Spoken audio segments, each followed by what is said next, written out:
o Rei dirá aos que tiverem à sua direita: venham benditos do meu Pai, possuí por herança esse reino que vos está preparado antes da fundação do mundo. Portanto, é dele, por ele e para ele que são todas as coisas. Portanto, nós estamos sendo convidados a expressar com a nossa alma, o nosso corpo e todo o nosso ser essa expressão de gratidão pelo que Jesus fez. Quando somos fracos, Ele diz que nos torna forte. Quando declaramos que somos pobres, Ele diz: vocês são ricos. Então é esse Jesus que nós estamos celebrando essa noite como Assembleia dos Santos. E aí eu quero sugerir, junto com vocês e com os irmãos, que a gente cantasse para o Senhor, abrisse essa Assembleia dos Santos, com aquele cântico conhecido onde esse texto está presente na letra: porque dele, por ele e para ele são todas as coisas. Podemos cantar? E se eu convidasse você para ficar de pé, você ficaria zangado? Não? Vamos ficar de pé então um pouquinho?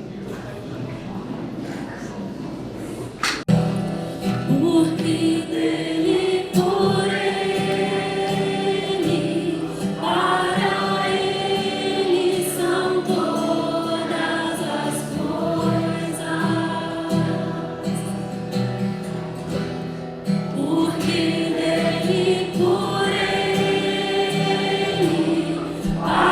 para ele são todas as coisas. Porque dele, por ele, para ele são todas as coisas. Porque dele, por ele, para ele são todas as coisas. A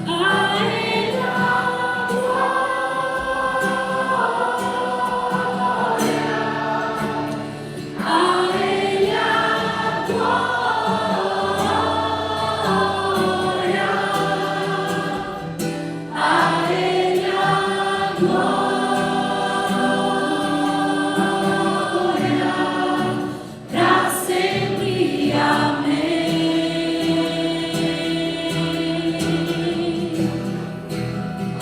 A Ele a glória, a Ele a glória, a Ele a glória,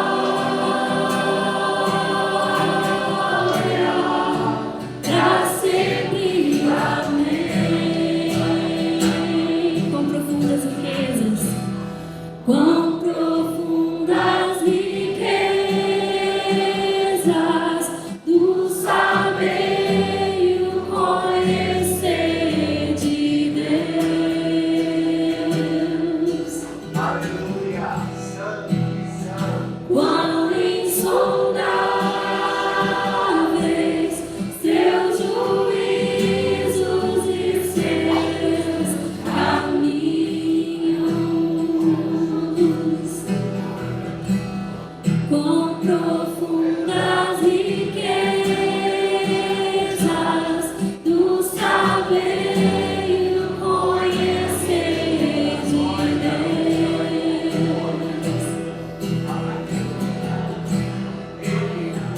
Quão insondáveis seus juízos e seus caminhos. A Ele a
Muito obrigado, Senhor, pelo privilégio que nós temos de te adorar em alto e bom som. Muito obrigado por essa liberdade, Senhor. Que além da nossa voz, o nosso coração também possa estar rendido ao Senhor. Não só hoje, Senhor, mas todos os dias da semana, Pai. Em nome de Jesus.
Amém, queridos. Irmãos, podem sentar. Nosso tempo hoje, por conta do contratempo, vai ter que ser, ter que ajustar aqui, né? Nós gostaríamos de comunicar aos irmãos algo importante acerca da obra de Deus ali no Foz do Iguaçu e o Paraguai.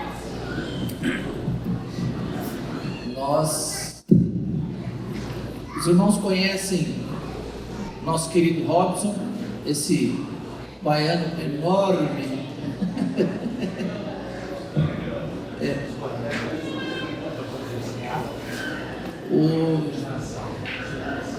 Este baiano, junto com a Joelma, sua esposa, eles vieram para Cascavel, foi no mês de dezembro, janeiro, por aí. Janeiro, né? Janeiro. Eu o conheci no retiro, ali de Casais, ele veio junto com o Evangevaldo. E na primeira conversa que tive com ele, lá um dia informal ali, ele falou que veio porque tinha o coração dele, estava algo de Deus para pregar o Evangelho no Paraguai. Eu pensei, achei que era uma empolgação, né, do Robson, não levei muito a sério. Depois ele ficou aqui, foi no Paraguai, naquela mesma semana, enfim, né? E ele veio trabalhar com a empresa nesses últimos 6 meses, para ir espiando a terra, né? Só que ele não só espiou a terra, o coração desse homem está ali, né? Mesmo. Ama aquele povo e deseja muito, ele se sente chamado por Deus para pregar o Evangelho. O Robson, ele tem uma trajetória lá na igreja, começou em Itabuna, depois foi para Salvador e tem testemunho, né, um testemunho aí de uns 30 e tantos anos no Senhor, 38, no tempo.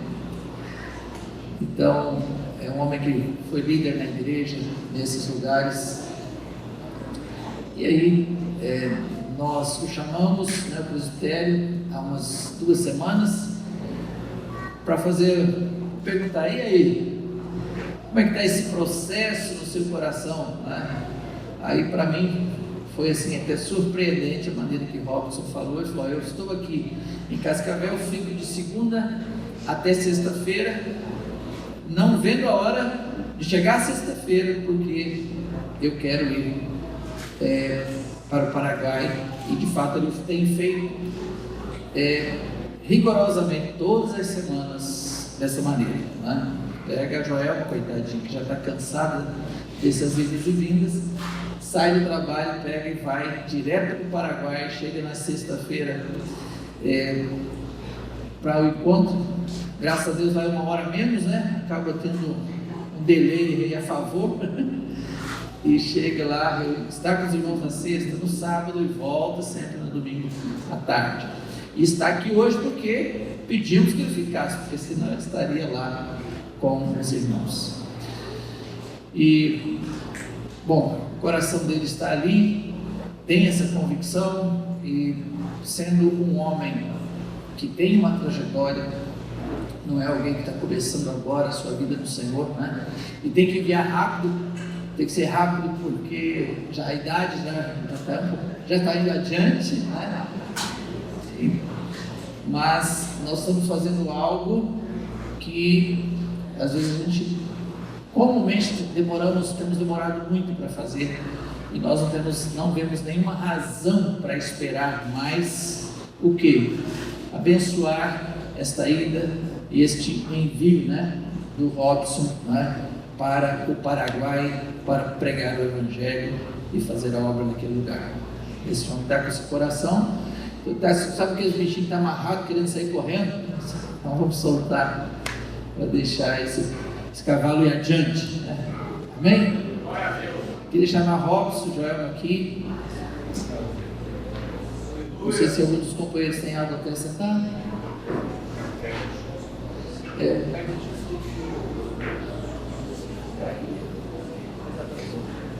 Por favor.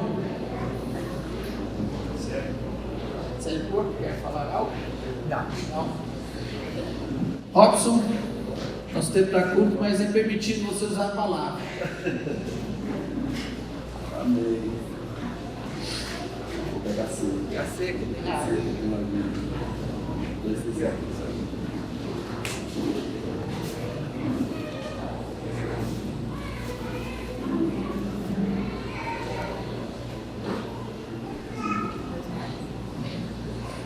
Graças a Deus pelo chamado de Deus em que Ele confirma os nossos passos dia a dia.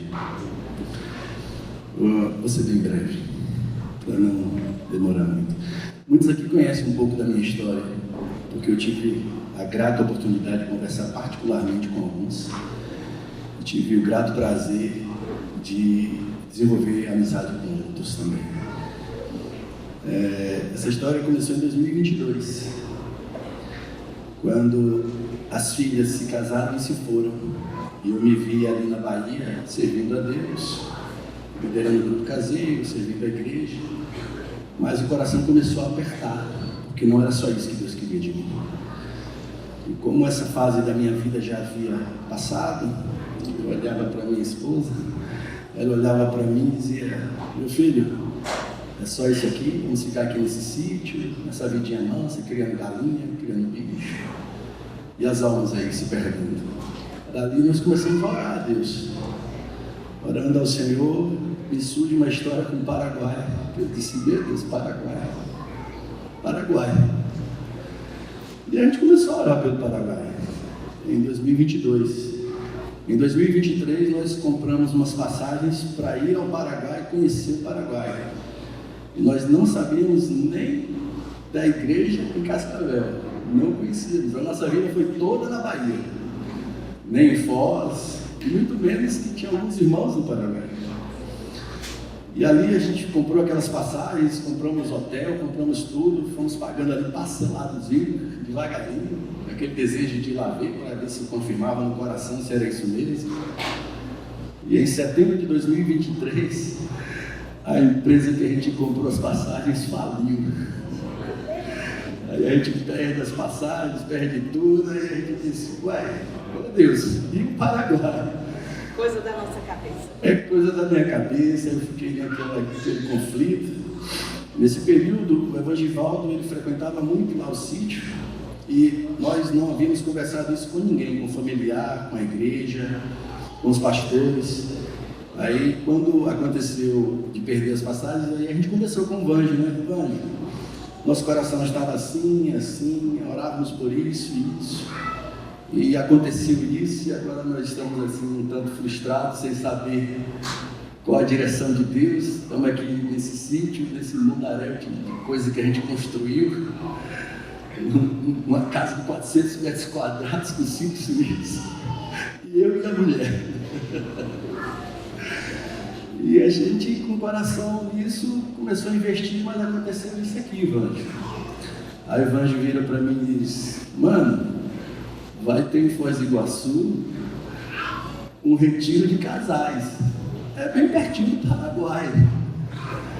Aí eu disse: Vanjo, não tem condição de chegar lá, aqui o dinheiro acabou, o dinheiro perdeu, aquele era a reserva que ele estava fazendo para ir para lá. Queridos, assim, para não alongar nos detalhes, que foram tantos detalhes de cuidado de Deus que, assim, dá um livro. Detalhes de cuidado de Deus que eu percebo a urgência de Deus na obra dele. Eu tenho conversado com alguns irmãos e eu tenho visto que os dias estão tão rápidos e abreviados que o Senhor, Ele está dizendo assim: quem tem disposição e coração disposto? E Deus está pegando e está fazendo. Porque a obra é urgente, a volta do Mestre é iminente. Nós não podemos pegar os depósitos que o Senhor colocou em nós, em mim, por exemplo, e minha esposa. Nos convertemos aos 17 anos, conheci o Evangelho do Reino aos 18, preguei o Evangelho na casa dessa senhorita que tinha 16 anos, eu tinha 20, ela cresceu com uma mulher linda, me casei com ela. Criamos os nossos filhos no Senhor. Homeschool naquela época era coisa louca. Fui parar em juizado também. Meu pai me denunciou por causa de disciplina de filhos. Eu passei por todo esse processo que vocês estão... Alguns estão passando por aqui. Eu vi toda essa dificuldade, orei. Lá no sul da Bahia, o Eliseu, que era lá o meu pai na fé, naquela época, até aos 30 anos de idade, antes da minha ida para Salvador, nós somos precursores dessa ideia lá. Isso foi um escândalo na igreja. Não botar filho na escola, a própria igreja foi uma dificuldade. Então, assim, toda essa trajetória de Deus vai formando em nós um depósito. A gente ali cria filhos, já sou avô, nós já somos avós, as 2 filhas são casadas, uma casada com um discípulo aqui no Rio de Janeiro, foi lá e trouxe aqui para o Rio, a outra casada com um discípulo lá na Bahia mesmo, em Camaçari. E assim, toda essa bagagem, Deus disse, olha, eu botei um depósito aí, e agora eu preciso desse depósito de volta. E eu quero que ele se multiplique, porque a seara é grande, e poucos são os ceifeiros dos obreiros. Então Deus fez algo que eu nunca vi, inédito. Me apresentou esses homens aqui. Eu tive em novembro, conheci o Saulo, voltei para o Paraguai, voltei para Cascavel a convite do Saulo. O Saulo me pediu que voltasse ao Paraguai novamente para confirmar se era isso. Fui, andei com a minha esposa. Essa mulher anda na rua querendo pegar aquelas crianças tudo e levar para dentro de casa, para criar todo mundo. O coração de mãe dela, de cuidado, de carinho. E dali, a turma aqui com essa visão de Deus, que Deus seja louvado, eu nunca tinha visto isso me encantou, Luiz. Investir para o reino de Deus, eu nunca vi isso. Fui empresário minha vida inteira, bati muita cabeça, mas a gente não sabia lidar com essa questão de economia, de finança, porque se você faz, você não sabe se agrada a Deus, se você não faz, você não sabe se não agrada. Mas meu coração, quando viu o que vocês fazem, não, é para a glória de Deus, eu vou botar isso para a glória de Deus. Poxa, isso, eu fiquei igual criança, quando eu vi isso aqui, que a igreja em Cascavel é uma igreja missionária, é uma igreja que ampara missões, respira missões, trabalha por isso, se dedica a isso. Isso me encantou demais. E o meu coração ardeu, fechou com a turma aqui, o Celinho ali. Fui para o Celinho, no grupo caseiro com o Celinho disse, fica tranquilo, sou bem leve, segue teu ritmo, segue teu rumo, mas toda terça-feira vem para cá para estar comigo. Eu toda terça-feira estava ali com o Celinho. Então, assim, são muitos detalhes, queridos, muitos detalhes, mas eu vejo que a urgência é do céu, a urgência é de Deus. E eu quero dizer para vocês, se eu tiver que me gastar até os 80 anos de idade nesse negócio, eu vou me gastar. Porque não há recompensa maior, não há coisa que gratifique mais o meu coração e a minha esposa. Essa mulher, quando viu o brilho nos meus olhos, de menino, a força que me dá, Carlos, para toda sexta-feira descer lá, esse brilho, essa garra que Deus põe na gente, isso alimenta a nossa alma. Porque ela viu isso, ela disse, amor, vamos para a Bahia, vamos resolver o que tem de resolver lá e a gente volta. E sabe o que ela fez? Pegou uma mala, uma mochila, largou tudo lá. Casa, móveis, carro, sítio, cachorro, galinha. Disse, amor, eu vou com você bem que você for, do jeito que você for. Eu disse, tá bom, amor, é só isso que eu preciso. Essa era a resposta de Deus que eu precisava. Precisava de um anjo vir, não. Bastava minha esposa fechar comigo, toda quadradinha, toda certinha, do jeitinho dela. Eu disse, vai me seguir, para mim tá bom. E hoje eu também fui surpreendido quando o presbitério me chamou. E aí, vai? Minha cabeça estava ali me arrumando, pelo menos até para o outro ano, né? Eu disse, agora, eu vim pronto, a mala está pronta, nem bagagem. O que é que eu falava para você, amor, sobre Cascavel? Amor, não faz o ninho, amor. Que eu sei que você tem a tendência a querer fazer ninho e ficar no ninho. Não deixei fazer nem ninho. Não deixei. Eu disse, amor, não faz o ninho. Não comece a se apegar, a desenvolver muito relacionamento só naqueles restritos para você não se apegar, porque vai ser outra ruptura. Eu não quero te traumatizar com outra ruptura. Guarda o coração. E foi desse jeito. Até os móveis em casa, Deus, na sua generosidade, está um mano ali, me locou aqui, bati aqui atrás de casa. O Juca, que queria vender uma casa, disse, vou alugar para você. E alugou a casa para mim, uma condição maravilhosa, de irmão, coisa de irmão, com tudo dentro. Comprei uma cama e uma máquina de lavar, mais nada. E que está ficando aí, que foi embora de mala de novo. Eu amor, nem a cama, ele não, filha, nem a cama. Nem a cama não queria. Mas ele disse, não, amor, a cama eu vou comprar, porque você precisa dormir bem, você precisa passar bem, eu preciso cuidar de você. Aí a cama eu comprei. Então, assim, são muitos os detalhes. E eu quero animar a igreja a se disponibilizar, a se dispor ao Senhor. Porque começa em Jerusalém, mas depois vai para Samaria, até os confins da terra. Amém? Sim. Deixa eu falar, cara, na cara. Está gostoso demais ouvir Robson, mas o nosso tempo está realmente... Vamos ficar de pé, meus irmãos, e vamos estender nossas mãos sobre este casal. Podem se ajoelhar, Senhor. Amém. Vamos abençoar, irmãos, a igreja lá no Paraguai e Foz estão recebendo esses irmãos, e a igreja aqui em Cascavel está cooperando nesse envio, viu?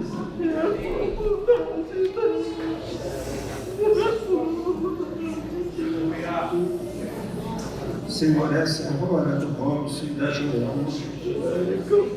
Não é a idade, Senhor, é o coração. Porque o poder vem do Senhor e a graça é tua. A graça que transborda por meio de nós é a vida de Cristo. Nós te abençoamos, Robson, e nós te abençoamos, Joel. Que a graça de Deus se multiplique e você receba essa unção para falar aquele povo do coração de Deus. Receba essa unção para falar da parte de Deus, em nome de Jesus. Nós como igreja, como pastores, nós te abençoamos, nós te enviamos para que você seja a boca de Deus naquele lugar, para que você seja recurso de Deus para aquele lugar. E o Senhor te confira sabedoria e destreza de coração para você fazer escolhas sábias e proclamar o Evangelho que resolve a vida, porque implanta o governo de Deus. Deus te dá uma unção hoje, Robson e Joel, para que vocês vão capacitados pelo Senhor, em nome de Jesus.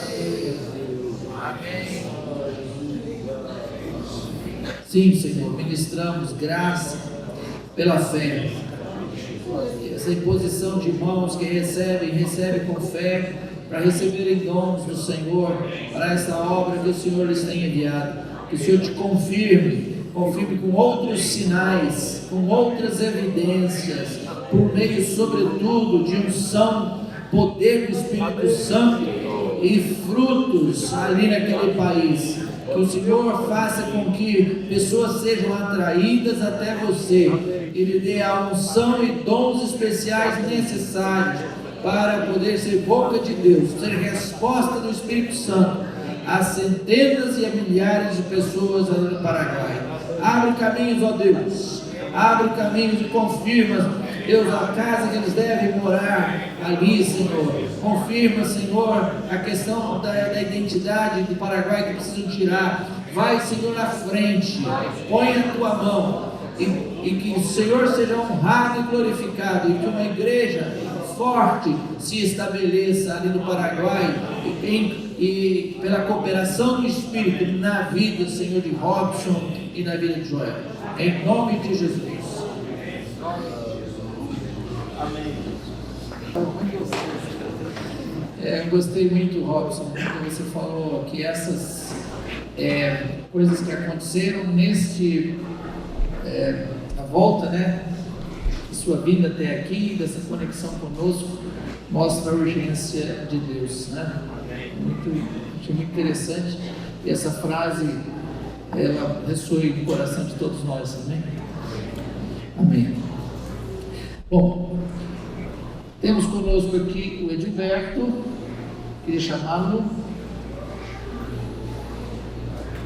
Não sei quantos conhecem o Edilberto, né?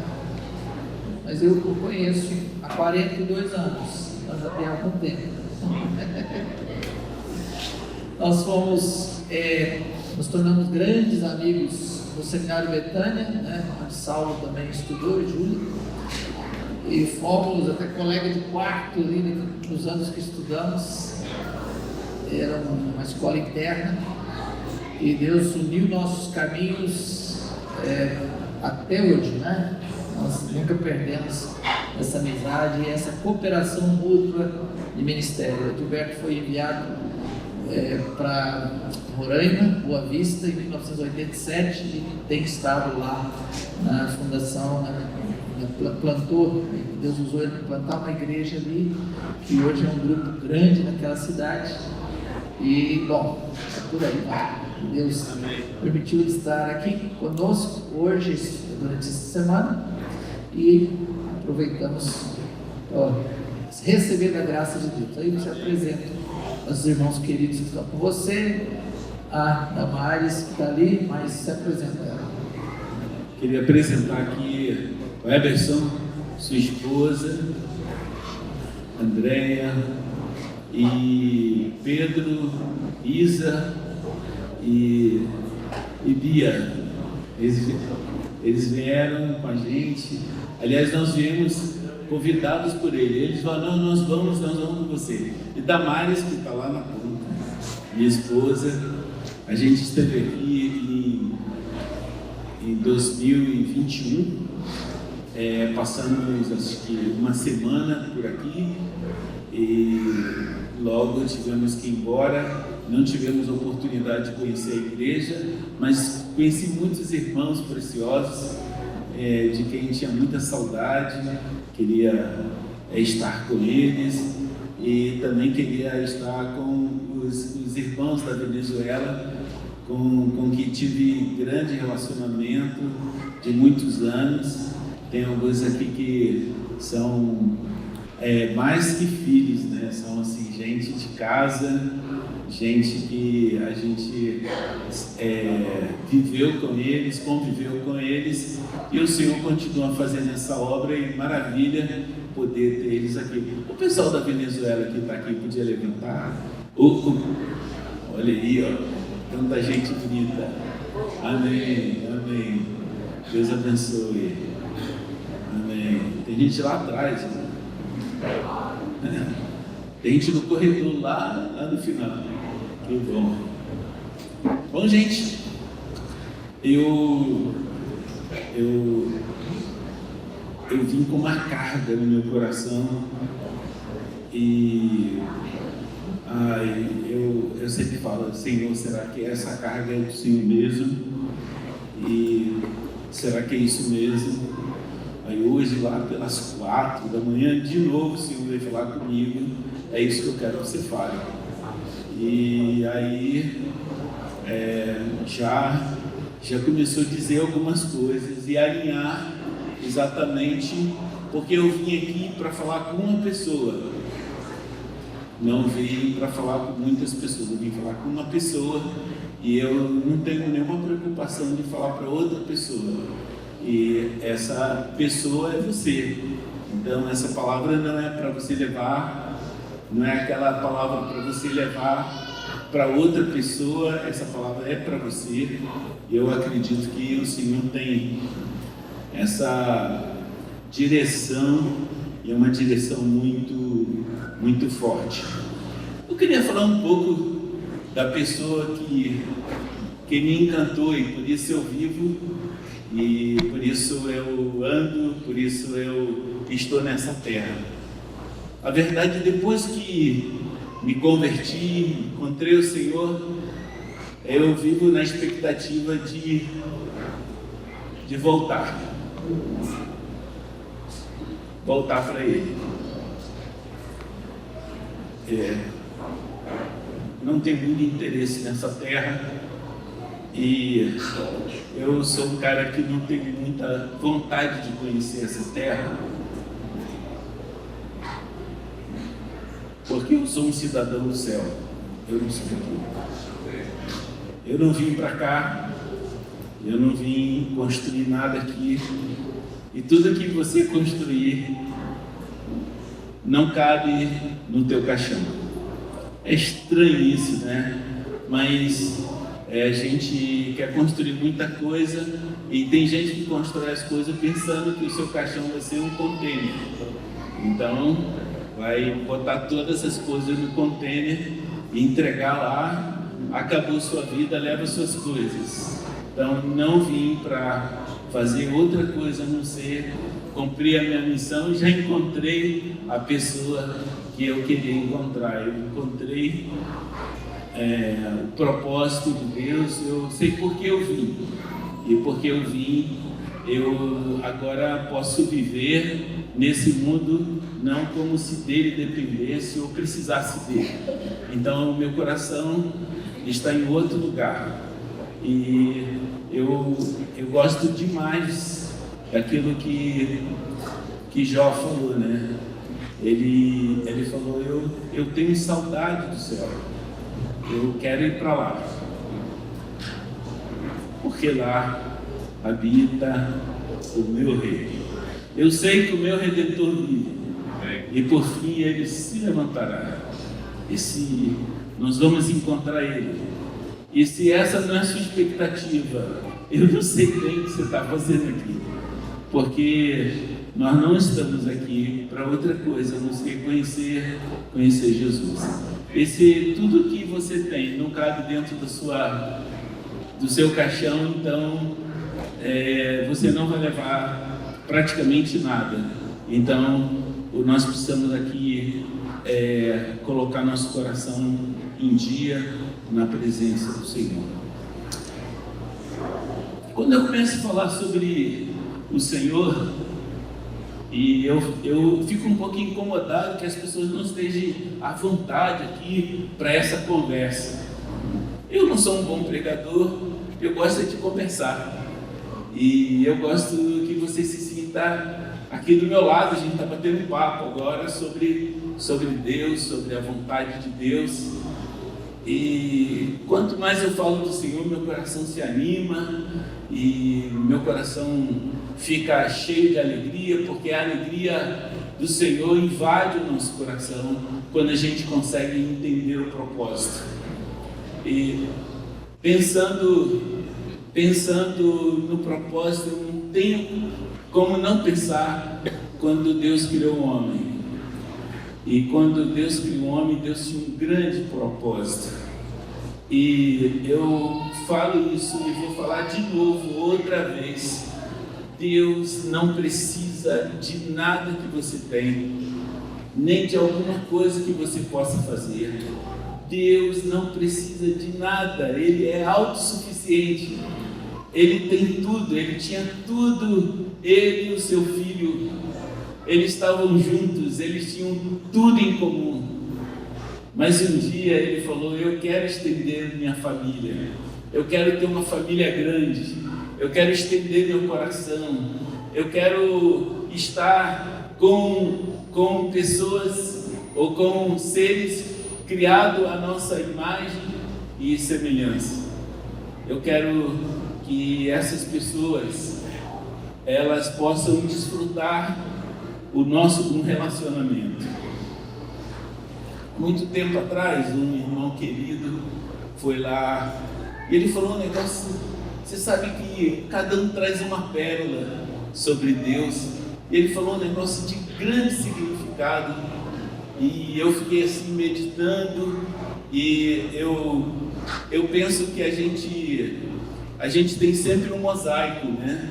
A gente sempre está colocando uma pedrinha, encaixando mais alguma coisa, e a gente vai entendendo tudo que Deus é nesse mosaico impressionante que dura a vida toda.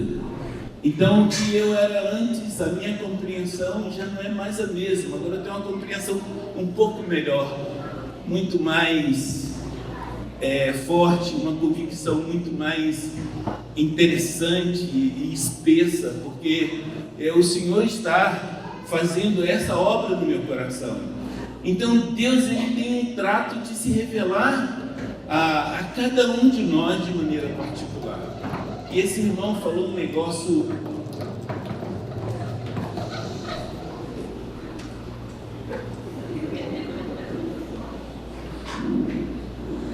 não vou recolher oferta não.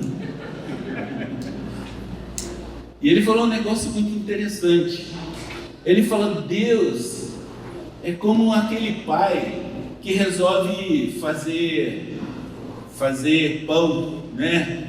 Muitos aqui sabem fazer, tem alguns homens aqui que sabem fazer pão, que são padeiros, né? E aí pega aquela massa e começa a preparar e chama o filhinho para fazer pão. Vamos, filho, vamos fazer pão. E eu quero te ensinar. E o filho fica ali em um banco, né? Vendo o pai colocar farinha, colocar água, colocar ovo, colocar sal, colocar óleo e aquele negócio, mexe para cá. Aí o pai separa um pouco de farinha, um pouco daquela massa e coloca assim lá na mão do menino.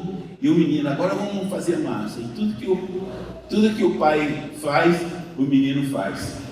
E daqui a pouco tem farinha em tudo que é canto, a mistura, a sujeira. E o pai está lá, sovando a massa. E o menino está lá olhando. E ele faz exatamente o que o pai faz.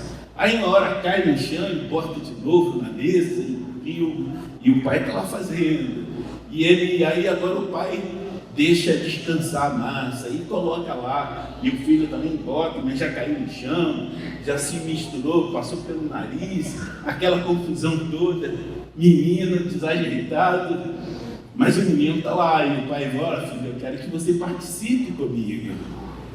E o pão, ele cresce, aí ele leva para o forno, aí o filho fica olhando, eu não vai botar o meu pão lá.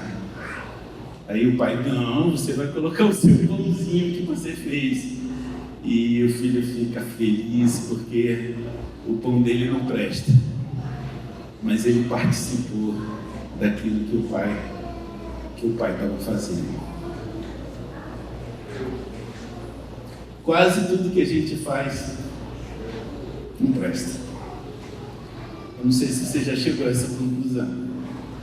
Até hoje eu nunca converti ninguém, eu nunca consegui fazer alguma coisa. No final quem faz é Deus, Ele que constrói, Ele que transforma, Ele que se revela, e eu só fico junto dele, assistindo Ele fazer as coisas. E no final eu até sinto prazer porque eu estou com Ele, não porque eu sei fazer alguma coisa, e não porque eu consegui entender alguma coisa, é o meu Pai que está fazendo. Era isso que Deus queria, chamar a gente para uma relação pessoal, uma amizade profunda. E eu fico tentando imaginar, eu não consigo fazer nada sem imaginar, eu não consigo ler a Bíblia sem imaginar. A Bíblia para mim é um livro que não dá para ler correndo. Se você está andando a 140 por hora, a única coisa que você vê na estrada é aqueles pontinhos assim que vão, quando tem, né? E você não olha para o lado. E se você ficar muito olhando para o lado, você vai parar num pronto-socorro ou em um outro lugar. Então você tem que ficar atento à direção. Mas se você vai diminuindo a velocidade a 80, aí já você tem chance de ficar olhando para o lado. Se o carro for a 40, você olha um pouquinho mais. E se você for a pé? Uma pessoa anda mais ou menos a 5 km por hora. Mas ela tem que andar rápido para fazer 5 km por hora. Se ela andar assim mais ou menos tranquila, ela faz 4, 3,5 por hora. Mas quem está andando a 3,5 vê tudo, vê formiga, vê flores, vê borboleta, vê passarinho, porque ela está andando devagar. E todo dia eu fico descobrindo a Bíblia. No princípio eu olhava a Bíblia como um livro muito distante. Agora eu me sinto parte de todo aquele ensino, de toda aquela palavra. Eu vou entrando para dentro da Bíblia e eu vou começando a ver todas as coisas. Eu vou ver Jesus, eu vou ver os milagres, eu vou ver os detalhes, e isso vai crescendo a minha relação com o papai. e a gente vai crescendo e a nossa realidade espiritual vai mudando.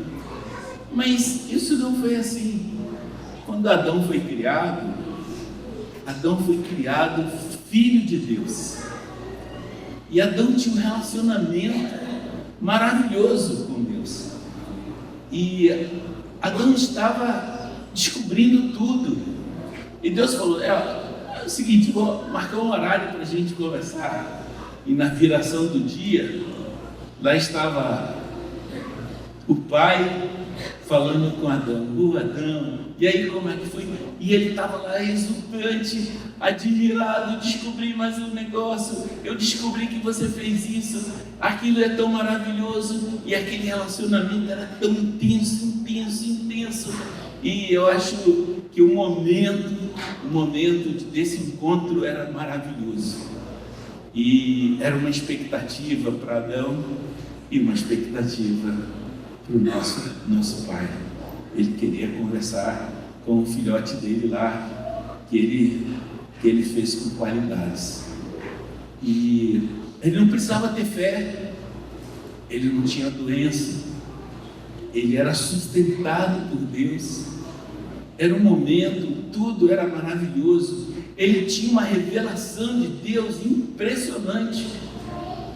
Nós nunca chegaremos a entender a revelação que Adão tinha. Ele tinha uma revelação tremenda de Deus. E aí Deus colocou lá no jardim uma árvore. Sempre quando eu falo de cascavel, eu penso, será que era uma cascavel? Mas era uma árvore que tinha lá, e tinha uma cobra lá que falava. Interessante que aquela árvore que Deus colocou lá, a árvore do conhecimento do bem e do mal, o Senhor ele não fez assim uma ilha, né? Botou peixes elétricos, jacaré, crocodilos, feras, para que o homem não pudesse chegar, não, era junto com as outras árvores. E ali estava aquela árvore que dava um conhecimento à parte de Deus. E na hora que aconteceu, que o homem comeu, ele perdeu esse relacionamento. Quem gosta de futebol aqui? Tem algum goleiro aí? Tem um goleiro bom aí? Quero ver se tem um goleiro bom. Lá tem um goleiro.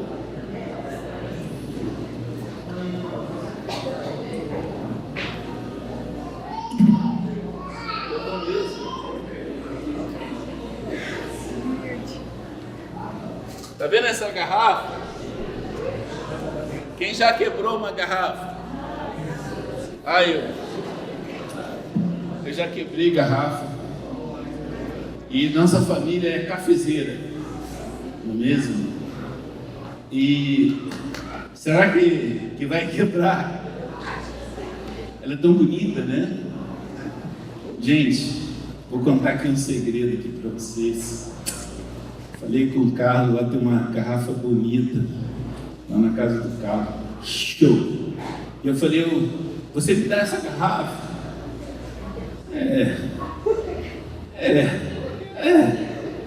Aí nós saímos de lá, a garrafa linda. Eu estava doido para testar aquela garrafa bonitona. E eu falei, é o seguinte, eu vou atrás de uma garrafa. Tu agarra aí, segura aqui. Você quebra?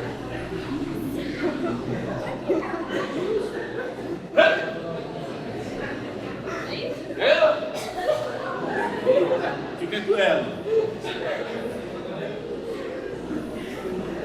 E se essa garrafa quebrar? Obrigado, Pedro. Você é um bom goleiro. Você sabe que tem goleiro que chama goleiro mão de alface, né? Quando ele pega, ele larga, né? Eu sou esse goleiro. Mas vocês já viram uma garrafa quebrada? Ela é bonita. Quando você quebra uma garrafa, ela continua bonita. Mas ela tem um barulho estranho assim. Aí você pega essa água e coloca dentro e a água sai por baixo. E a água se quebra. Estranho, né? Quando Adão pecou, ele virou mais ou menos uma garrafa bonita, mas quebrada. Essa garrafa quebrada ela é inútil. Ela pode enfeitar. Mas qual a senhora aqui que vai querer uma garrafa quebrada para enfeitar? Quando você tem uma garrafa quebrada, para onde que vai? Para o lixo. Mas se você continuar pensando que depois que essa garrafa quebra, a próxima coisa que tem que fazer com ela vai para o caminhão do lixo. E lá no caminhão do lixo eles vão incinerar e vão destruir completamente. E essa garrafa não vai existir mais. A gente ficou todo mundo bonitinho. Eu olho para todo mundo, parece que ninguém está pecando aqui. Eu olho para vocês e não consigo ver ninguém pecador. Porque vocês todos são bonitos, arrumados. Interessante. Dava para bater um papo. Eu não vejo vocês pecando. Mas eu sei que há pecados e que isso quebra o relacionamento com Deus. Pensando no que Deus estava fazendo, Deus estava pensando, e agora acabou tudo. Não tem como mais me relacionar com o homem. O homem morreu naquele dia.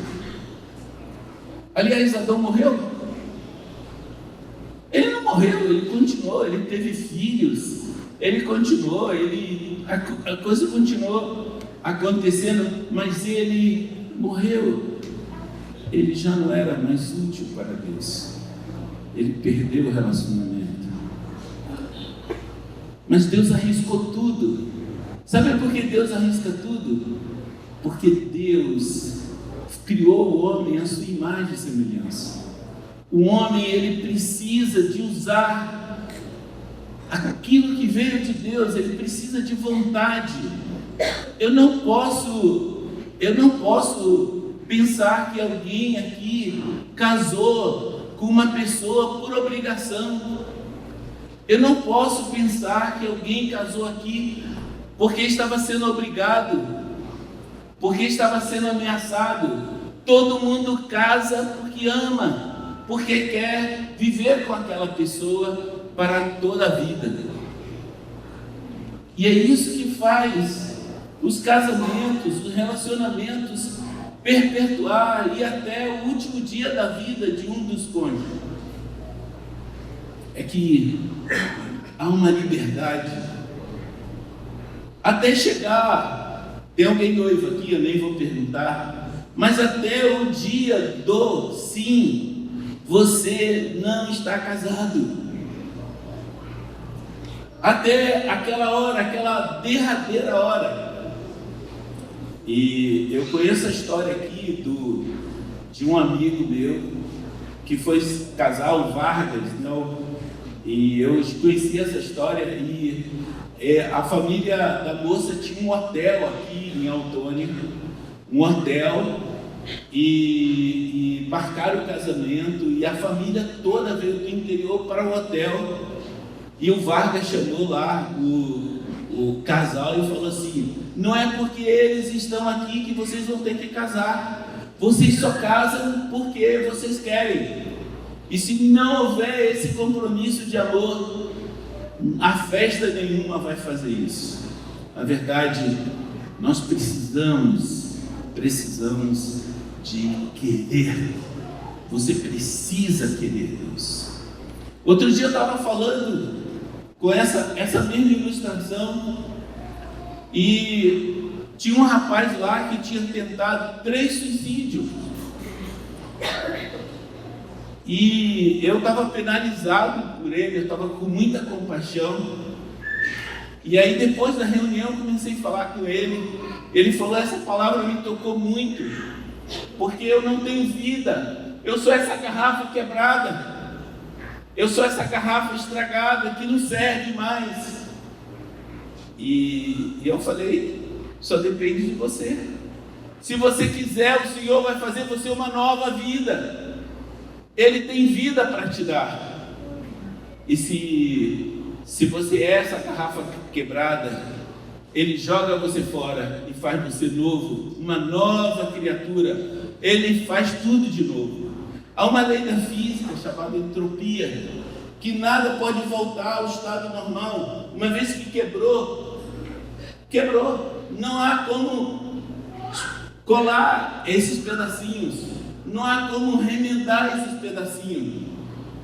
Então Deus só tem uma coisa para fazer. Ele precisa de nos dar uma nova vida. E essa vida não está em nós. Essa vida está em Cristo Jesus. E se essa vida não sai dele, essa vida não pode funcionar. Você não pode mais viver nesse mundo tentando usar da força. Esses dias nós batizamos uma moça. Ela chegou no nosso meio dizendo que ela tinha sido batizada. E a gente falou: então, você vai entrar no discipulado. E ela entrou no discipulado.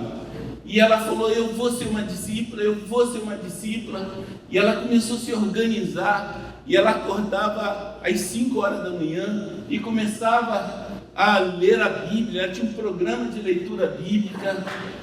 E numa madrugada dessa, o Senhor falou para ela: sem mim nada podeis fazer. Porque ela estava fazendo tudo aquilo ali, achando que era uma discípula, mas era todo esforço humano. E aí Jesus não estava dentro dela. E ela ficou numa luta. E ela ligou e a gente foi conversar com ela. E conversando com ela, ela falou: eu preciso ter uma nova vida. E naquele dia nós batizamos essa menina. E ela falou: tio, por favor, eu quero ser batizada. Tio, e nós estávamos esperando algumas pessoas que iam participar do batismo. E ela falou: tio, acho que já chegou todo mundo. Ela estava ansiosa para receber a nova vida. E quando nós batizamos, ela ficou cheia do Espírito Santo, ela ficou cheia de alegria. E ela estava triste, ela estava desanimada. E agora ela não parava de rir, se alegrar. E ela, outro dia encontrei com ela e falei: então, Lara, como é que foi? Tio, eu passei a noite, não conseguia dormir de tanta felicidade, de tanta alegria. Essa é a vida de Deus. A vida de Deus que começa na morte. Uma vida que nasce na morte. Não é a obra da religião, que você vai devagarzinho, até um dia você poder dizer: eu sou um discípulo. O Senhor gera o arrependimento e Ele gera a fé de que você precisa nascer de novo.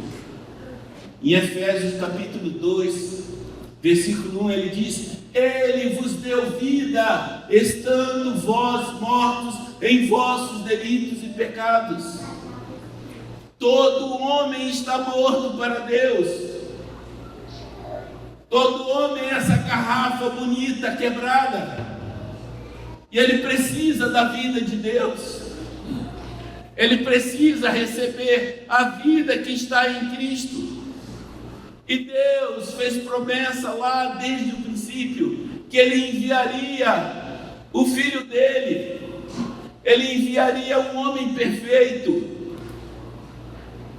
E essas profecias surgiram no meio de muitos homens de Deus, patriarcas, que falaram sobre um homem que viria e salvaria o homem dos seus pecados.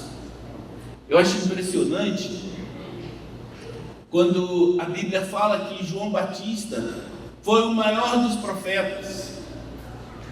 E eu não vi muita profecia.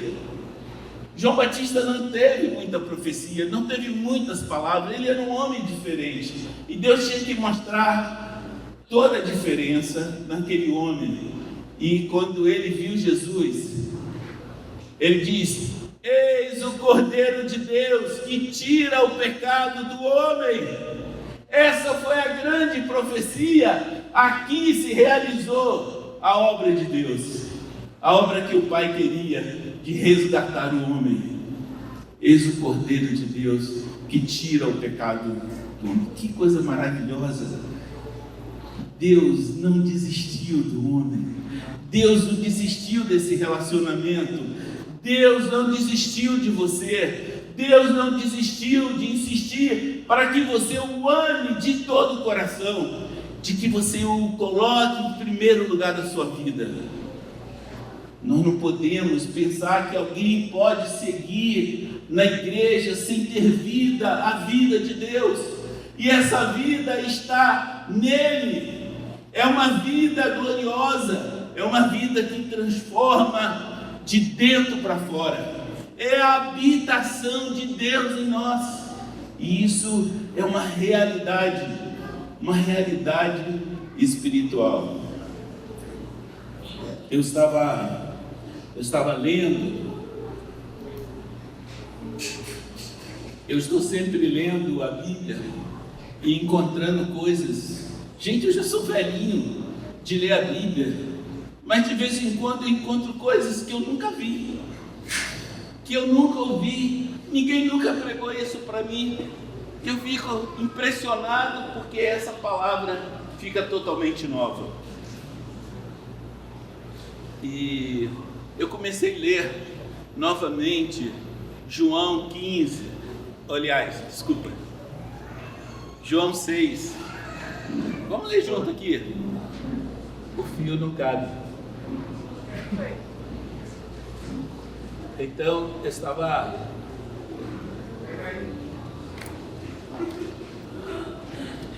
Isso não é truque não, gente. Eu estava lá lendo essa passagem que eu queria ler junto com vocês. João 6:53.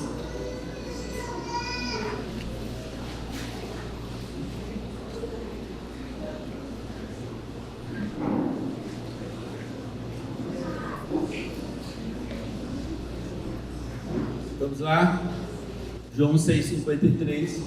Tá bom para vocês? A gente está conversando, eu estou sentado agora. Respondeu-lhe Jesus: em verdade vos digo, se não comerdes da carne do Filho do Homem e não beberdes do seu sangue, não tendes vida em vós mesmos. Quem comer a minha carne e beber do meu sangue tem a vida eterna, e eu ressuscitarei no último dia. Pois a minha carne é a verdadeira comida, e o meu sangue a verdadeira bebida. Quem comer a minha carne e beber o meu sangue permanece em mim e eu nele. Assim como o Pai que vive me enviou, eu igualmente vivo pelo Pai. Também quem de mim se alimenta, por mim viverá. Este é o pão que desceu do céu, em nada semelhante àquele que os vossos pais comeram e contudo morreram. Quem comer este pão viverá eternamente. Estas coisas disse Jesus quando ensinava na sinagoga de Cafarnaum. Muitos dos seus discípulos, tendo ouvido tais palavras, disseram: duro é esse discurso, quem pode ouvir? Mas Jesus, sabendo por si mesmo que eles murmuravam a respeito das suas palavras, interpelou-os: isto vos escandaliza? Que será, pois, quando virdes o Filho do Homem subir para o lugar onde primeiro estava? O Espírito é o que vivifica, a carne para nada aproveita. As palavras que eu vos tenho dito são Espírito e são vida. Contudo, há descrente entre vós, pois Jesus sabia que desde o princípio quais eram os que não criam e quem o havia de trair. E prosseguiu: por causa disso é que eu vos tenho dito, ninguém poderá vir a mim, se o Pai não lhe for concedido. À vista disso, muitos dos seus discípulos o abandonaram e já não andavam com ele.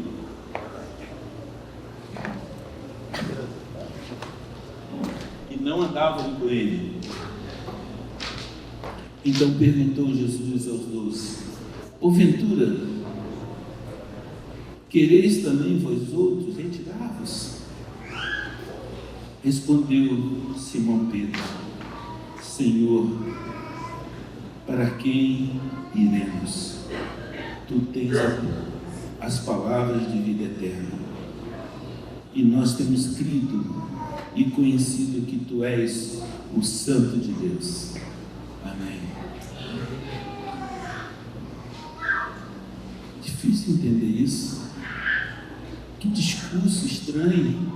Tem que comer a carne, beber o sangue. Isso é canibalismo. Como?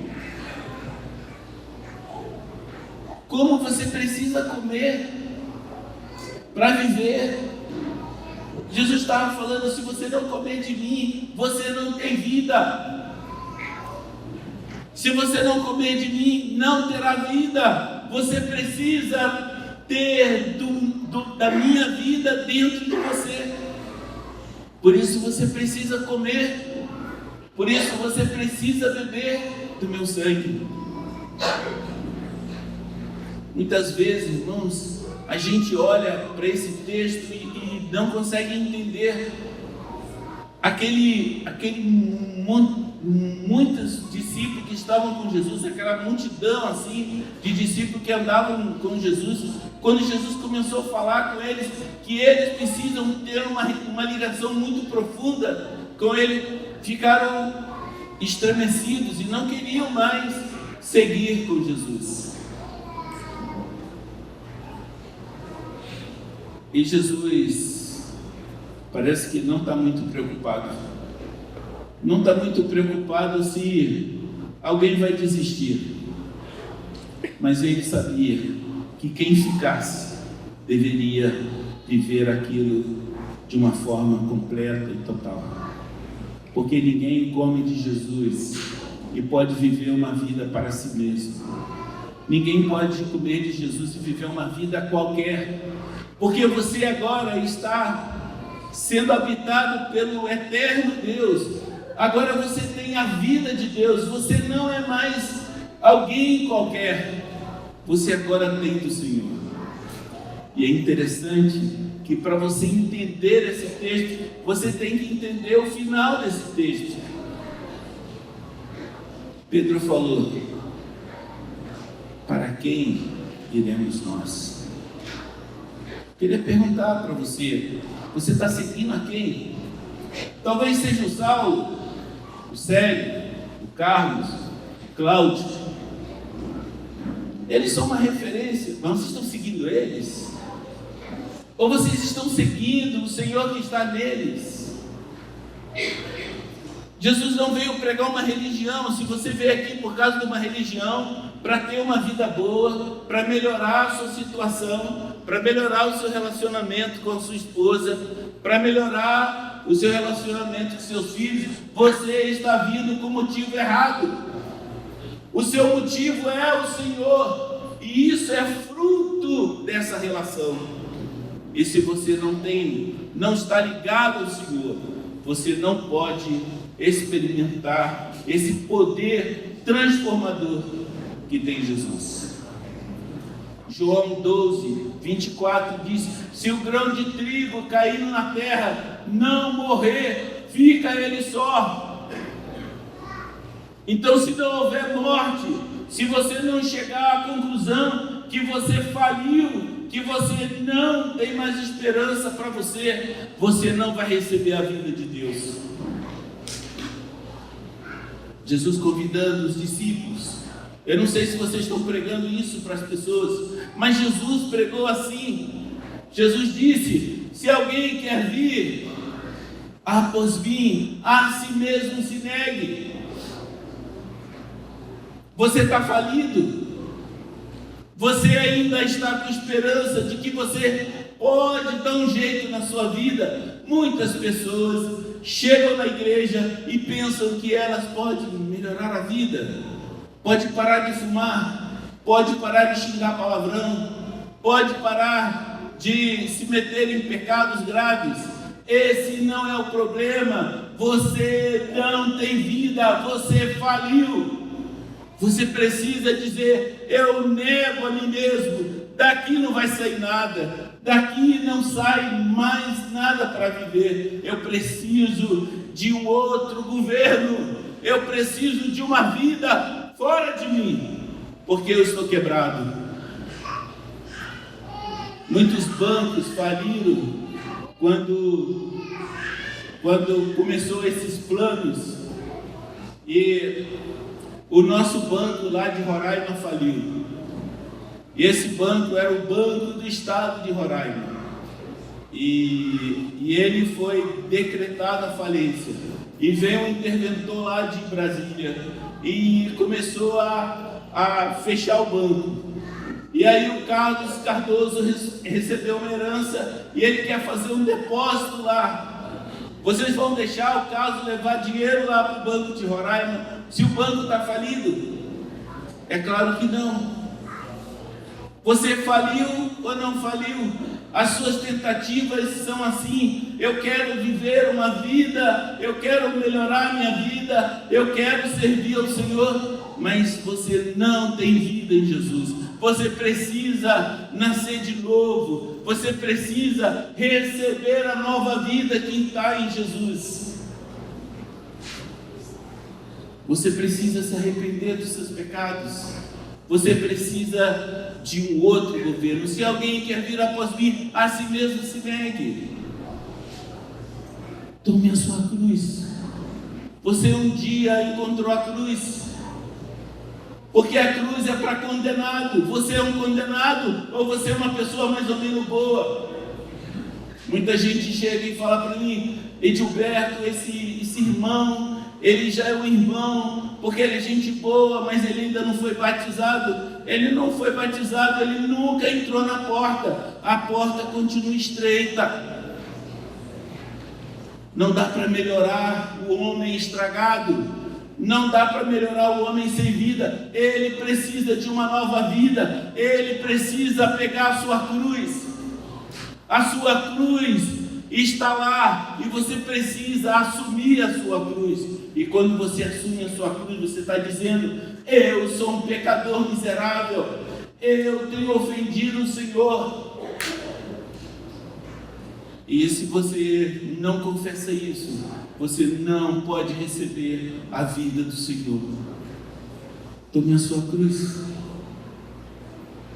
Quando a gente toma a cruz, a gente vê os nossos pecados.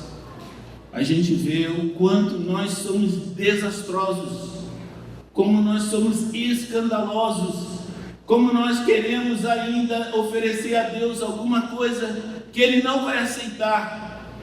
Talvez uma boa disciplina, talvez algumas palavras bonitas, talvez de oração, talvez aquilo que você faz muito bem. Eu já fiz a minha oração na hora do almoço, e eu sou uma pessoa muito religiosa, e isso não vai trazer vida para você. Você precisa de um encontro verdadeiro com Jesus. Um encontro onde você assume os seus pecados e encontra a sua cruz e fala: essa cruz é minha, essa cruz é minha, eu preciso dela. Se você quiser seguir Jesus, você tem que perder a sua vida. Esse montão de plano que você tem, esses sonhos que você tem que entregar nas mãos de Deus. Você tem que assinar embaixo e falar: Senhor, eu entrego a minha vida, eu me rendo completamente, diz o que você quer de mim e eu vou fazer. Isso que é perder a vida. Se você quiser seguir Jesus, você tem que renunciar a tudo quanto você tem. Para mim, renunciar é a coisa mais simples, mas para renunciar você tem que fazer aquilo que fez o homem que encontrou o grande tesouro. Ele foi lá e vendeu tudo que tinha e foi e comprou aquele tesouro.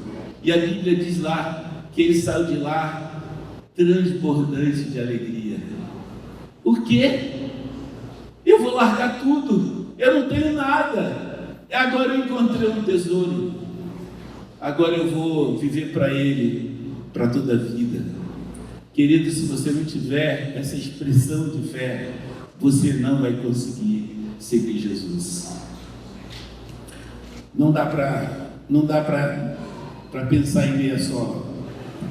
Talvez, muitas vezes, nós os pastores damos uma atrapalhada, porque a gente fica tentando mostrar para a pessoa que a porta não é tão estreita, mas a gente precisa dizer: a porta é estreita, você tem que ficar lá fora com essas coisas e receber a vida. O Evangelho não é humanístico, o homem não está no centro.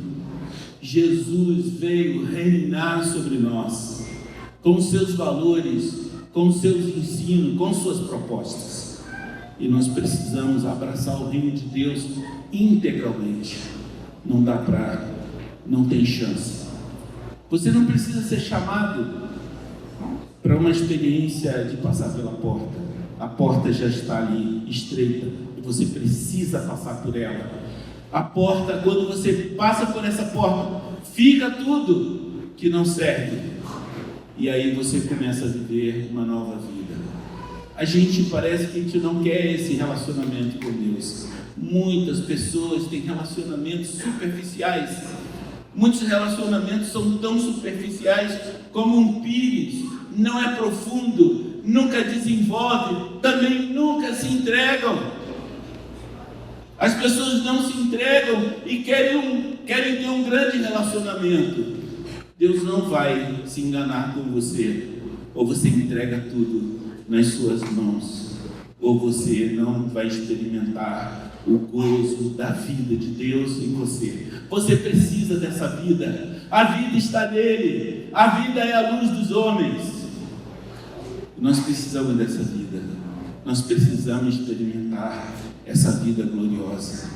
E nós precisamos receber esse Senhor do jeito dele.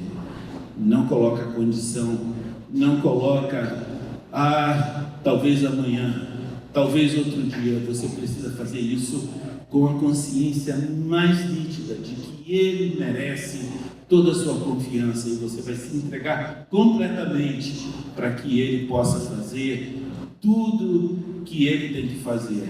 Ele tem que matar essa velha vida para te dar uma nova vida. Então nós precisamos sair desse lugar. Eu vim aqui falar para você, não foi para outra pessoa. Você precisa receber uma nova vida, a vida de Jesus. Você precisa receber o conselho de Deus. Você precisa receber a maneira de Deus de fazer as coisas. Você não pode continuar lutando com Deus. Lá em Boa Vista nós temos o terceiro pastor. Ele é muito querido. E mais ou menos uns 25 anos atrás, ele foi alcançado pelo Senhor. Ele sentia dores precordiais, ele sentia pânico, ele sentia medo, ele não tinha uma vida mais normal, ele tinha um bom emprego, ele queria pedir demissão do emprego, ele um oficial de justiça, ele queria pedir as contas, pedir exoneração do cargo, ele não aguentava mais a vida dele, ele estava muito mal, ele não dormia à noite, ele não estava se aguentando. E aí a mãe dele e a esposa dele andavam para todo lado tentando cercar ele, para ele não fazer alguma coisa maluca ou doida. E ele já não aguentava mais, muitas noites sem dormir, passando em claro dores no peito, palpitação e um montão de coisa que é próprio de alguém que está com problema com Deus.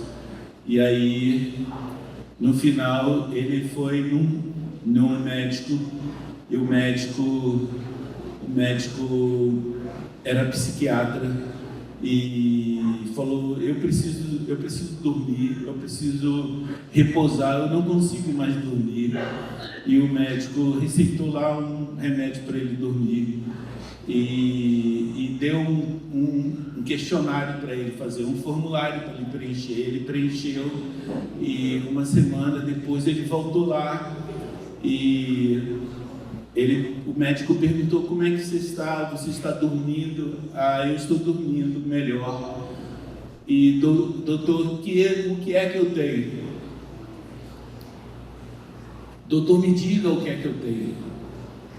O doutor olhou lá os formulários dele e levantou a cabeça e disse: você tem um problema com Deus.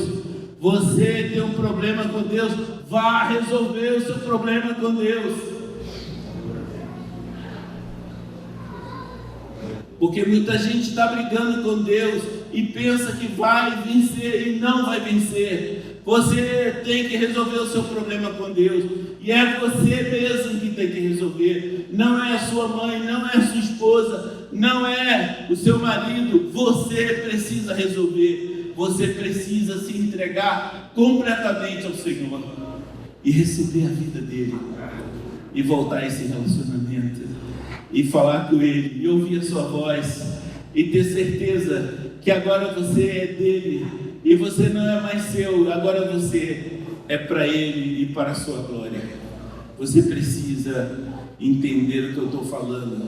O Senhor mandou falar para você. Você precisa da vida de Deus, você precisa da vida de Jesus, e Ele já morreu por você, e Ele quer tomar conta de você, Ele quer entrar na sua mente, Ele quer cuidar de você, porque Ele quer te receber como seu filho, Ele quer que você desfrute da presença dEle. Ele não precisa de nada que você tem, mas Ele quer ter um relacionamento de amizade, de companheirismo. Ele quer fazer como aquele pai que fez aquele pão e botou o pãozinho do filho e falou: filho, você não precisa ser um pão muito bom, mas eu quero que você participe comigo.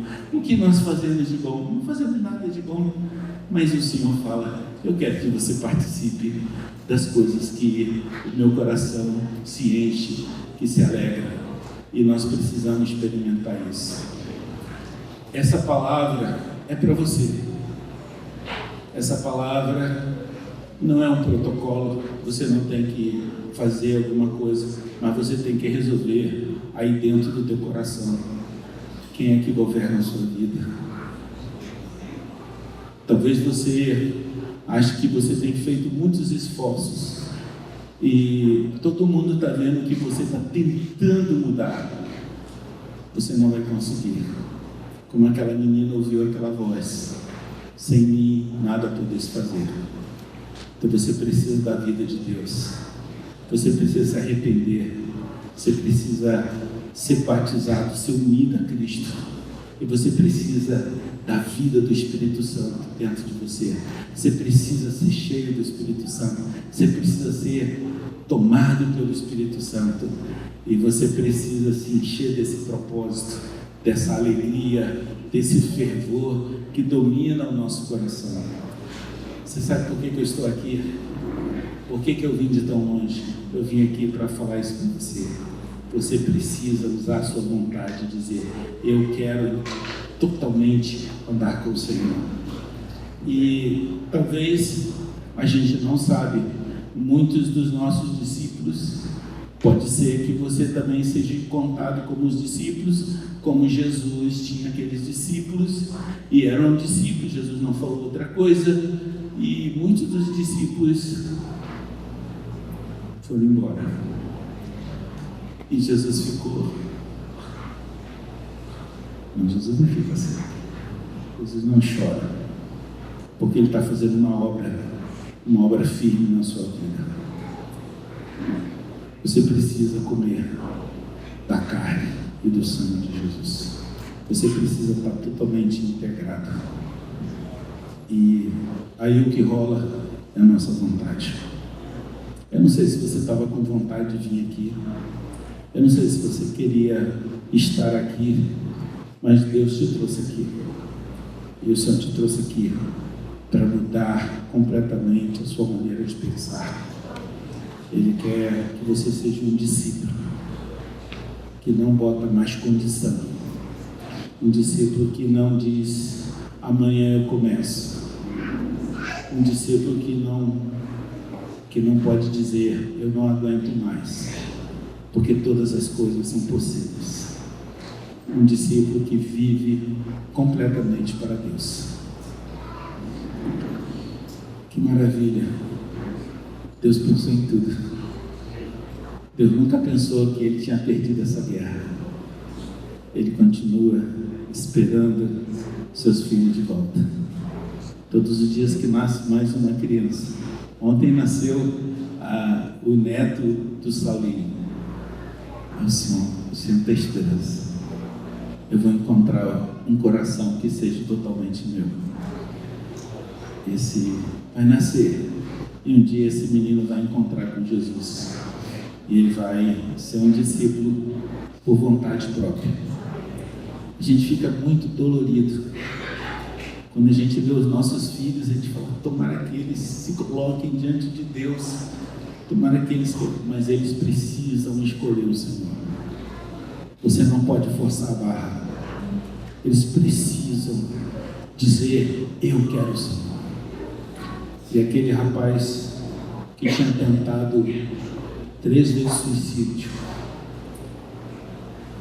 eu fiquei falando com ele, e ele falou, eu quero Jesus. A gente sabe que ele precisa de Jesus, mas ele precisa gritar, eu quero. Você precisa dizer, eu quero entregar toda a minha vontade ao Senhor. Eu não posso continuar desse jeito. Eu não posso continuar mais ou menos. Eu preciso viver intensamente essa vida com Jesus. Amém? É possível. Nós estamos aqui para isso. É você mesmo. É você mesmo que veio. E Deus teve que mandar essa pessoa de longe para falar contigo. Eu queria que você parasse e pensasse um pouco comigo. Eu já me entreguei completamente a Cristo. Mas não vai ter nenhum protocolo. Todo mundo chega na igreja e fala, então Edilberto, o que eu faço? Não é o que você vai fazer, você precisa entender que não há protocolo. Agora, se o Senhor está gerando isso, Ele está gerando arrependimento, e aí você fala, eu preciso ser unido a Cristo, eu preciso ser batizado, eu preciso receber a nova vida que Jesus tem para mim. Aleluia. Olha, ninguém precisa se manifestar. Eu tenho certeza que Deus está alcançando algumas pessoas aqui. Eu sei que essa palavra que me incomoda no meu coração é uma palavra que veio do Senhor. E que essa garrafa quebrada vai ser incinerada. Mas eu posso pensar que eu vou ter uma nova vida. Não mais de aparência. Uma vida para Deus.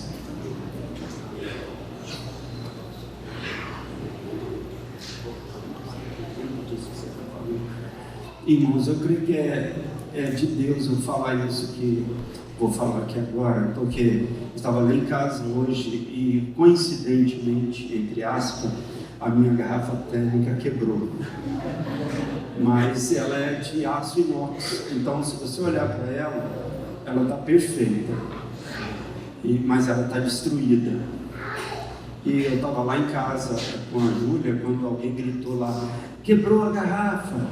Aí eu fui lá ver, porque a Esther estava solta e a Abigail estava solta também, na sala. E a garrafa estava muito bem posicionada.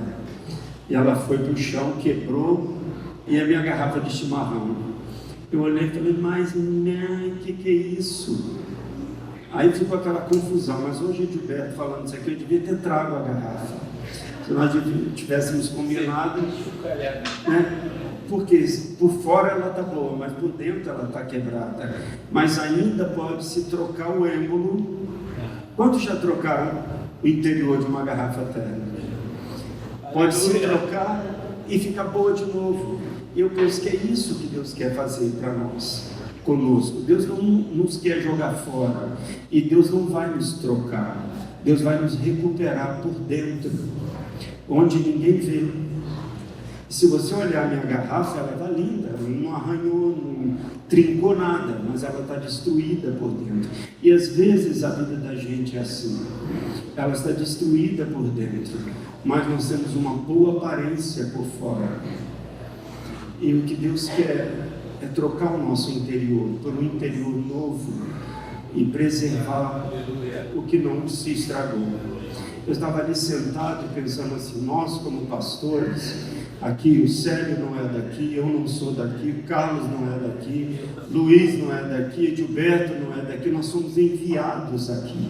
Então essa é uma igreja que vai enviar muitas pessoas. Então pode ter isso no seu coração. Aqui vai enviar muita gente para outros lugares. Mas hoje à noite, irmãos, eu tenho convicção de que Deus quer trocar a qualidade do nosso interior. E eu estava ouvindo uma frase lá com os irmãos, a gente reuniu o presbitério, e alguém falou assim, não sei se foi o Gilberto, o Carlos, alguém falou sobre a nossa zona de conforto. Você falou, aí eu fiquei pensando, zona de conforto? Eu nunca tive zona de conforto. Aí depois eu chamei para a Júlia e falei, Júlia, nós temos zona de conforto? Eu nunca tive, eu saí de casa em 1979 e nem tinha muito conforto. Eu tinha 21 anos, 22 anos, estava fazendo o terceiro ano de contabilidade, nem tinha zona de conforto, eu tinha um quebra-galho. Mas eu deixei tudo para trás, eu fiz uma malinha, botei as roupas que eram melhores e fui embora para a obra de Deus e nunca mais voltei. Desde 1979 eu estou fora da minha terra. Mas nós, como pastores, estamos procurando pessoas que estejam dispostos a deixar-se preparar para ser enviado. Você está disposto? Essa palavra do Gilberto é muito oportuna, porque Deus vinha conversando conosco aqui no presbitério. Nós estamos procurando homens para preparar e enviar. Só que algumas pessoas estão cultivando uma zona de conforto. E Cascavel tem um perigo. Nós falamos muito sobre empreendimento aqui. Nós falamos muito sobre melhorar isso, melhorar aquilo, empreender, fazer um curso disso, fazer um curso bom e perigoso. Porque isso pode trazer qualidade à sua zona de conforto e ficar muito fofo. Ninguém quer sair do muito fofo. Então eu quero te chamar hoje à noite para pensar essas coisas e pensar como Deus pensa. Talvez hoje à noite você precisa resolver esse desafio e dizer, eu quero me dispor a ser preparado para ser enviado. Quando Deus quiser. Eu tinha 21 anos. Eu saí de casa, eu mandei um recado para meus pais, avisei a minha irmã que onde eu estava morando, eu fui à noite no colégio, fazia terceiro ano de contabilidade, tranquei a matrícula, eu fui de mala no meu emprego, pedi demissão, botei tudo que eu tinha numa malinha, nem era mala muito boa, botei tudo que eu tinha numa mala e fui roubado. Levaram todos meus documentos e todo o meu dinheiro. Só ficou no bolso o dinheiro da passagem de ida. Eu nem tinha documento para voltar, nem tinha dinheiro para voltar. E eu fui embora para a obra de Deus, numa localidade distante da onde eu morava, para nunca mais voltar. Eu criei meus filhos para ir embora. Eu criei Tiago e Patrícia. No meu coração, eu tinha um sonho de que um dia eles fossem embora, como eu fui, e fossem para a obra de Deus. Eu sonho isso com meus netos. Eu quero que meus netos vão embora um dia para a obra de Deus e poderem ser homens e mulheres em que Deus vai dizer: ali eu posso depositar, porque eles vão repartir. Esses dias chamei a Júlia e falei: vou pôr a casa à venda, o carro, e vou estar disposto novamente. Só que agora eu já sou velho e estou passando por um problema de saúde. Mas se der, dá para Deus usar até gastar, eu quero. Eu não quero ficar aqui, irmãos, porque é o melhor. Eu quero ficar aqui porque é a vontade de Deus, e ela é o melhor. Você entende como isso muda a ótica da zona de conforto? Então estamos lá em São Salvador, e eu quero começar a obra ali. Eu falei com a minha esposa: vamos orar e transformar São Salvador num campo missionário, porque nós ainda damos conta. Então fomos começar a visita ali, e eu quero que vocês orem por nós. Não acabou o gás, nós estamos em plena disposição, irmãos. Eu quero convidar a igreja aqui hoje à noite a pensar nessas coisas que o Gilberto falou. Eu sei que talvez ele tenha vindo aqui para recuperar o interior de pessoas que podem estar perdendo a qualidade da sua consagração e estarem vivendo uma zona de conforto muito perigosa. Deus não nos chamou para ser ricos, Deus nos chamou para ser discípulos. Amém? Eu já vi pessoas dormirem ricos e acordarem cancerosos, e nunca mais poderem usar da riqueza para nada. Amém. Aleluia. Eu tenho 64 anos, não parece. E eu já estou empenando um pouco. Não é para frente, não é para trás, para o lado. E quando eu tenho que fazer uma viagem grande, eu penso no que eu vou sofrer. Acabamos de voltar de uma viagem bem grande pela Venezuela. A viagem demorou 12 horas em um carro. Passamos por 19 barreiras e fomos fiscalizados, e fiscalizado em uma, mas fomos fiscalizados na outra. E você precisa falar: eu aguento, porque nós estamos dentro da vontade de Deus. E eu convido vocês a nunca pensar que vocês não vão entrar numa área de conforto. Eu tenho minhas áreas de conforto. Eu falo: eu não quero perder isso, mas eu tenho que renunciar.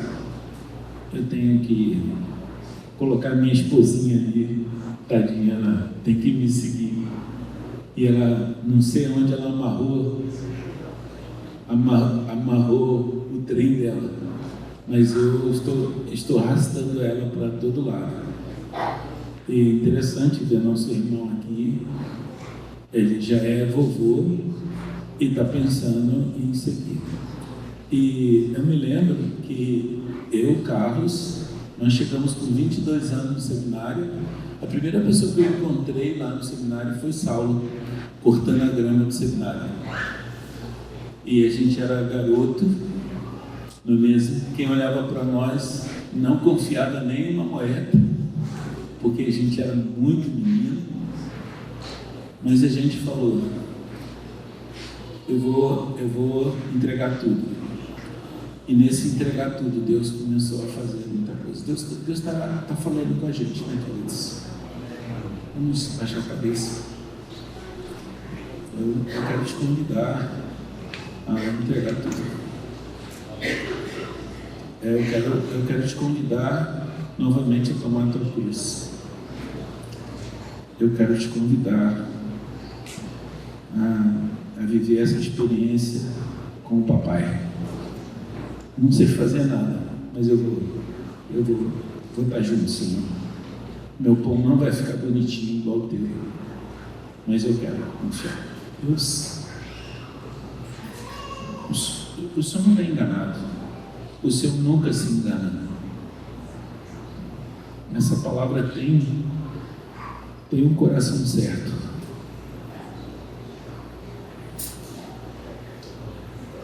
Não podemos pensar assim, que não vamos ver ainda na nossa geração, ver esses moços totalmente tomados de uma coragem que eles mesmos não têm. Mas primeiro uma coragem para obedecer de coração, uma entrega voluntária todos os dias, a capacidade de todos os dias tomar sua cruz e seguir. Pai, que ninguém tenha medo, Senhor, de ir à frente e dizer: eu quero ser um homem totalmente entregue ao Senhor. Senhor, que o Evangelho do Reino possa ser novamente descortinado em nossos olhos, e com isso venha a nossa alegria para te servir. Oh Deus, queremos viver para ti e queremos entregar essa igreja nas tuas mãos. Queremos entregar a essas pessoas que estão ouvindo essa palavra. E não importa se as pessoas não se manifestem, tu continua sendo Deus. E se ninguém quiser, se todos forem embora, eu quero dizer: para quem iremos nós? Eu quero ir para ti, Senhor. Eu quero ir para Jesus. Se o meu mestre viveu assim, eu também quero viver. Senhor, eu não quero ser bravateiro, me mostrar uma coragem que eu não tenho, mas eu quero sim colocar a minha vontade debaixo do teu governo. Que a tua vontade seja manifestada e que muitos aqui encontrem novamente a alegria de dizer: tudo está entregue ao Senhor. E amanhã eu vou tomar a minha cruz e vou seguir. Que venha uma onda de poder e de graça sobre os irmãos.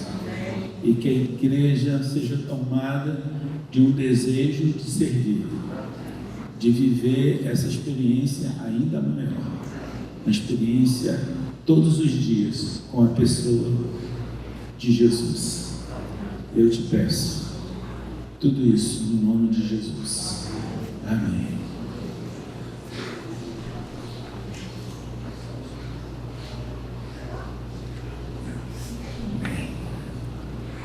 Agora, para mim, irmãos, faz todo sentido quando nós aqui abrimos o nosso encontro da Assembleia dos Santos, quando lemos aqui Hebreus 13, dizendo que aqui não é a nossa pátria, mas o céu. A festa apenas começou. Deus não trouxe Edilberto aqui para machucar a gente, trouxe para confrontar a igreja com essa palavra como espada que penetra em profundo da nossa alma, descortinando os segredos ocultos do nosso coração, para Ele restaurar. Não é para machucar, é para restaurar. Ele disse para Jeremias: dispõe-te e desce à casa do oleiro. Dispõe-te, essa palavra foi usada aqui. Nós precisamos estar dispostos e disponíveis, não desde, português errado. Dispostos e disponíveis nas mãos do oleiro.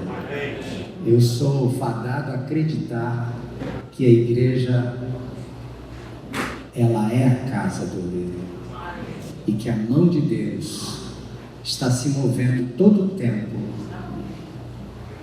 usando você, usando a mim, usando qualquer um de vocês que estejam dispostos e disponíveis para recriar, para restaurar o que está quebrado. A igreja, mais do que um hospital, que às vezes parece um hospital também, né, onde tem muitas pessoas feridas, precisam ser saradas, mas a igreja é verdadeiramente um lugar de restauração. Quando nossos ouvidos, como comecei a falar hoje, no início do nosso encontro, e fechando com a palavra de Gilberto, Deus nos trouxe aqui e dizendo: quem tem ouvidos para ouvir, ouça o que o Espírito diz à igreja.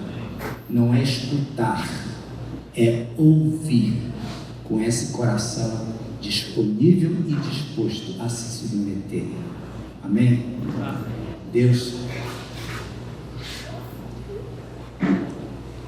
Ele vai continuar sendo esse Pai amoroso,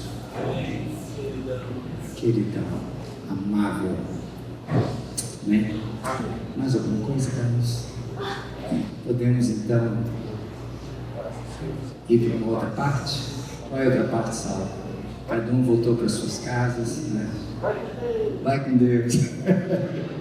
Amém, queridos. Deus abençoe cada um de vocês. Vamos ter uma semana, né, com novidade de vida. Mais um ciclo.